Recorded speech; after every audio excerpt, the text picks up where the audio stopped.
ọtụtụ ụmụaka mara asụ Igbo bụ eziokwu ma ụlọ akwụkwọ ma ebe niile ebe ọbụla eje ụmụaka mara asụ Igbo onye nke esi sụọ Igbo ọ na-asụ gị English na nke eji mụzieli ya ma chefuo na o nwere olu nne na olu nna o kwesịrị ịbụ ndị nna kwesịrị isi n'ezinụlọ na-akụziri ndị ụmụaka ka esi asụ Igbo ịkụziri nwatakịrị ka esi asụ Igbo site n'ezinụlọ ọma nchefu ya ọ pụtagodi n'iro ka ya asụ Igbo sụọ ya ọfụma sọ dị mma ịmụziri nwa gị ka esi asụ Igbo ebe ọ bụla iji ya mee ka ọ na-asụ Igbo n'ezinụlọ gị ka ọ na-asụ Igbo ma ụlọ akwụkwọ ka a na-asụ Igbo ka skuul na-ebido kụzizi Igbo ụfọdụ skuul a na-akụzizi Igbo kịta so o kwesịrị ka a na-akụzi Igbo ebe niile Igbo kwesịrị ịdị ebe niile ọ n'ụzọ dị places Igbo kwesịrị ịdị everywhere Igbo dị ezigbo mkpa na-anụgo ka nwanne m nwaanyị si wee kwuo ọ na-enye ndị nne na nna ọbụla ndụmọdụ ịkụziri ụmụ ha ka esi asụ Igbo site n'ezinụlọ maka ọtụtụ ụmụaka hapụ ebe dị iche na-asụ bekee na-asụtere asụsụ Igbo wee na-ada saịchọ ka ndị nne na nna na-akwado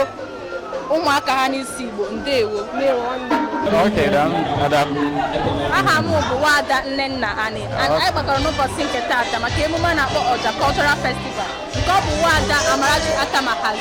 Ife iwere ikwu maka emume ọ na-akpọtụ ọ Benue ka m si na-abịa. Benue ka isi wee na-abịa. Benue ka m si ụnyaahụ ka m batara anọ maka ihe m na-afụ online a na-eposicha na Facebook wee sị ka m gbadata otego m bịabara Enugu esoro ndị mma Igbo na-anwụrị na-echetakwa omenala ala Igbo so obi dị m ụtọ ife Amarachi Atama nwaada anyị ezigbo nwa afọ Igbo na-eme n'obodo anyị. Nwanne m nwoke a na-ekwu na o si obodo Benue wee batala abalị ya maka emume nke a na-ahazi ka ekwe n'ife i nwere ike ikwu maka nkwalite asụsụ Igbo. Nsi na site na Ọja festival mma na ọ ga-adị asụsụ Igbo ga-adị ka anyị bido na-agbasawa ozu ụmụnna anyị ndị ọzọ echetara asụsụ ha echetara omenala ka anyị bido na-echetara ha na onwe ebe mmadụ ga-agba gbapụ na be ya na-aga na ịbata n'obodo gị isoro ụmụnne gị na-eme omenala na-echetakwa mgbe ochie so obi dị m ụtọ. Nwanne nwoke na-agwa anyị na obi dị ụtọ maka emume nke a ọ bịara n'ụbọchị nke taa ọ na-asịkwa na ebe ọbụla osogodi gị biri maọbụ na mba ofesi maọbụ ebe ọbụla na imecha na gị nnaghachite n'ala nna gị ka a wee na-akwalite asụsụ Igbo. Ndewo. Daalụ. Aha m bụ Nwaada Nnenna Ani. Kedu aha gị? Aha m bụ Nwaada Okwukwe. Aha gị bụ Nwaada Okwukwe. Ka ife nwere ike ikwu gbasatara emume nke hazi n'ụbọchị nke taa akpọrọ Ọja Cultural Festival ka ife nwere ikwu? Ife nwere ikwu bụ ọnọdụ ndị Igbo na ụzọ dị iche iche ga-esi na-akwalite ya na makwa ka ndị Igbo nwee ike ị na-eme ihe ka asụsụ anyị afọ enwepe. Oke, ọ sị ihe o kwuru bụ ka ndị Igbo na-eme ihe ka asụsụ anyị ghara ịwụpụ ihe. Kekwana ụzọ dị iche iche ndị Igbo ahụ ikwuru ga-esi mee ka asụsụ anyị ghara ịwụpụ?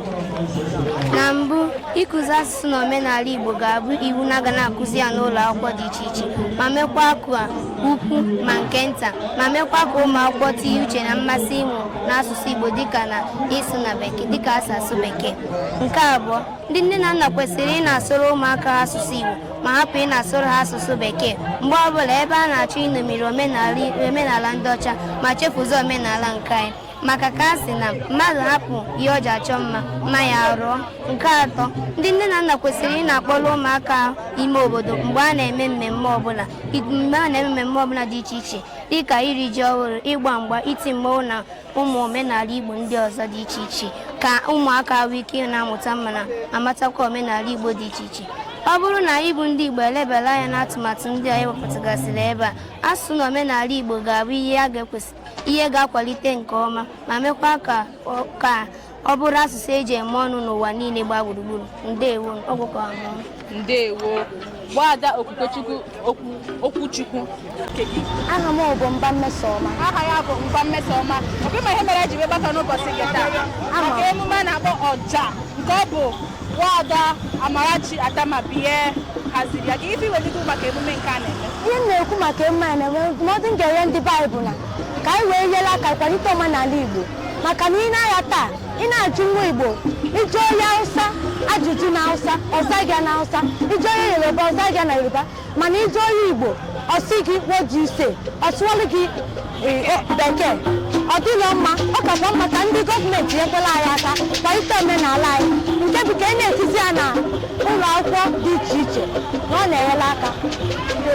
Oke, nwanne anyị nwaanyị si na ọ na-enyere aka ka na ọ ga-adị mma ma ndị nkụzi wenyere aka n'ịkụzi asụsụ Igbo na ihe ndị Igbo kacha dị iche site na ịjụ nwatakịrị Igbo ajụjụ o were oyibo wee zaa gị ya ma nwekwara Hausa wee mee gịnị wee zaa gị ya. So ndị Igbo biko nyere aka n'ịkwalite asụsụ Igbo site n'ịsụ asụsụ Igbo. Ndewo. Aha bụ Maazị Okeke Collins Ugochukwu, ihe ejikọ mara mbụ Okiti.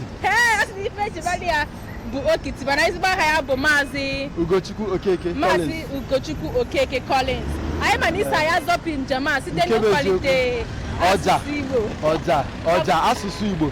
Anyị na-akwalite asụsụ Igbo ebe dị iche iche. Ị na-anya efu na ndị mmadụ karị ebe esi bịa Teka ma ndị si Lagos ma ndị si Abuja ma ndị si Ibadan ebe dị iche iche ka anyị wee na-akwalite asụsụ Igbo ya. Ọ sị na ndị mmadụ si ebe dị iche iche wee na-akwalite asụsụ Igbo, mana kedu ụzọ dị iche iche a ga-eji na-akwalite asụsụ Igbo anụ anyị na-ekwu maka ya? Ụzọ dị iche iche kasị mkpa ebe anyị na-agbadosi ike bụ ebe ụmụaka anyị nọ. Ị na-anya efu na ọtụtụ ụlọ akwụkwọ a na-alụzi kịta anụ ada asụ Igbo, ya na-asụ sọsọ bụ English bekee ya bụ ihe na-ewute m n'obi too much. Mụ na onwe m asụkwa English iji gosi gị na ọ dị m n'ọnụ ịghọta. Mana anyị kwesịrị ịdị na-enye ndị ụmụaka anyị ntụziaka ka ha wee na-asụ asụsụ Igbo anyị ọfụma ịghọta. Ị na-anya n'ebe dị iche iche ihe dịka ofesi ịfụ na ikirie ya na-akpọ YouTube ifo ebe ndị ọcha nụcharụ ndị Igbo na-akụziri ndị ọcha ha Igbo. So ọ bụ ihe dị mma ka a na-akụziri ụmụaka anyị. Ọ sị na ọ bụ ihe dị mma ka a na-akụziri ụmụaka anyị ịsụ asụsụ Igbo, mana o nwere ka asụsụ gị ji wee na-abịa adaba n'ọnụ ndị ọ dị ka Igbo onye Nkanụ. Kwana anyị ebe isi nna ọ dị ka Igbo onye Nkanụ. Abụrụ m onye Nkanụ, ị na-ezi anya efu na eto m na Nkanụ, amụkwanụ m na Nkanụ. Abụ m onye Anambra ndị agba elu ka ndị Nkanụ si akpụ ya, mana ị na-anya ọ na-afịa arụ bifọ ngwa ndị mmadụ na abụ m onye agba elu bikos ana m asụ Nkanụ ọfụma.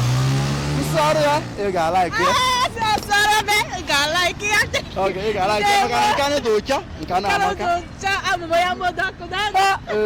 Abụkanụ mbụ ya mechi dịka ebe mbise ise ebe a na-ebu nwanne m taa. Ma bụ onye isi. Ikwu banyere omume ebe tata.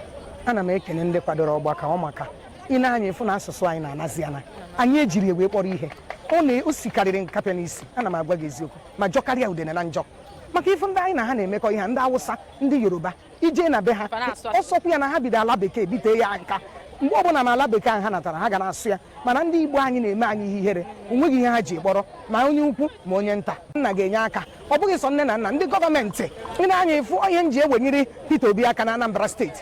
Peter Obi mere ya iwu na ịbịa na Nnamdi Azikiwe Anambra State University o tinyere Igbo chịkọta ndị mmadụ were aka ya na-asụrụ nye ha scholarship ha na-agụ akwụkwọ. O tinyere otu ụbọchị na mbọsị ọbụla ị ga-eyi efe nkịtị wee bịa ịsụọ bekee a ga-ada gị nra, a ga-achụ gị na nrụ. Ha tinyere iwu ahụ asụsụ na-akwalite na Anambra steeti. Ndị gọọmenti maka ọha ka ọ dị n'aka ị na-anya n'ụlọ akwụkwọ anyị dị iche iche na Igbo anaghị ụfọdụ ụmụaka ejizi ya kpọrọ ihe. Onye mmekọta ọsị gị na ọ na-emezi na ọ na-emezi French na-emezi nka na-eme nka ọ bụghị ihe o kwesịrị ịnụ. Maka na ị na-anya ife nwatakịrị eji Igbo wee zụ nwatakịrị ahụ na-eme ọfụma nke ọma n'ụlọ akwụkwọ maka ị na-anya ọ ga-ama bekee ọ ga-amakwa Igbo maka ihe a kụziere gị n'Igbo gwakwa gị ihe ọ bụkwa na bekee.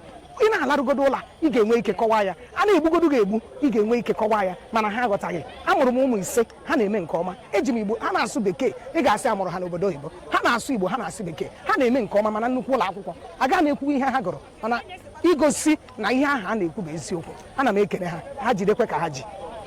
Mọmi ndewo. Ihe mọmi na-akọwa ya niile bụ na a ga-ebido mawa mma n'ụlọ wee pụta n'ezi. Mọmi Chukwu gọzie. Ya gọzikwa na ọ ga-adịrị ụnụ mma. Mama bụ Wada Nnenna Ani.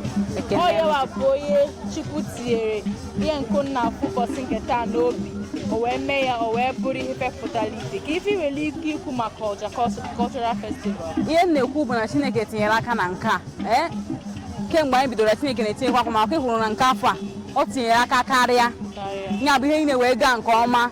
Ana m asị na achọ m ka mmiri zoo wee ruo n'abalị ụnyaahụ mmiri wee wụọ n'ala anyị jechaa ya anata onweghị onye dara ada onweghị onye ya bụ ndị na-egbu ọja na-egburu m ọja ọgbọji ebe je si Anambra wee bịa ọja adịlị nwa m si nnọọ Anambra wee bịa ha si ebe tere aka o ma erighị nri na aṅụghọ mmiri anyị jegidere ya bụ ijem jee chaa ya wee jee ruo n'udo unara akwụkwọ na ụmụaka na-agbasasị ozi asụsụ Igbo dị ụsọ asụsụ Igbo amaka o wee bụ nnọọ obi ụtọ ka m ji wee nọrọ ebe a na-ekenesi Chukwu ike na nke ka nke na-ekenekwa ndị nkwado anyị na ndị mere ka ọja wee pụta ihe na-ekenesi ike ọcha ndị nọ na Facebook a na-ekenesi ike na-asịkwa na anyị ga na-eme ọja na-aga ndị steeti niile nọ n'ala Igbo kwadokwanụ maka na ọja na-abịakwute unu ndewo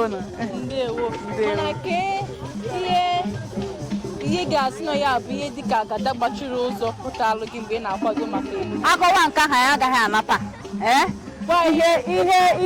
ihe mkpọbi ụkwụ karịrị ihe na-ebuda obi karịrị ihe na-ebute anya mmiri karịrị ma ị na-akwado mmemme ọbụla wee bụrụ nke bụ ọja ya bụ na ọtụtụ ihe bụ ihe anyị gabigara ọkacha nke gbasara ego nkwado okwu ọjọọ emume ihe niile mana ọ bụrụ ihe a ka a na-echeta ọ sị na nwaanyị dị ime ọmụ ha na nwa echetazi ihe niile ọ gabigara ya bụ na ya mụọra ya bụ nwa ihe niile agabigara nke ahụ aga bụgo ihe gara aga wee na-ekenesi Chukwu ike ihe ọbụla mmadụ na-aga ije ọ ga na-afụcha obele onunu n'ụzọ mana o jisi ike ọ ga-agarụkwa ebe ọ na-aga ndụmọdụ nwere ike ihe onye ọbụla bụ onye Igbo nọ ebe a ndụmọdụ bụ sụsụgbu Igbo tụbara ụmụ gị Igbo tụbara ndị agbata obi gị Igbo ịbụrụ onye Igbo na-asụ Igbo ka anyị na-ekele anyị na-akwalite asụsụ anyị maka na anyị kwuru na nke a bụ njem ịkwalite asụsụ Igbo njem ịkwalite asụsụ Igbo anyị na-asụ ọja Igbo ezuo ana m ekele unu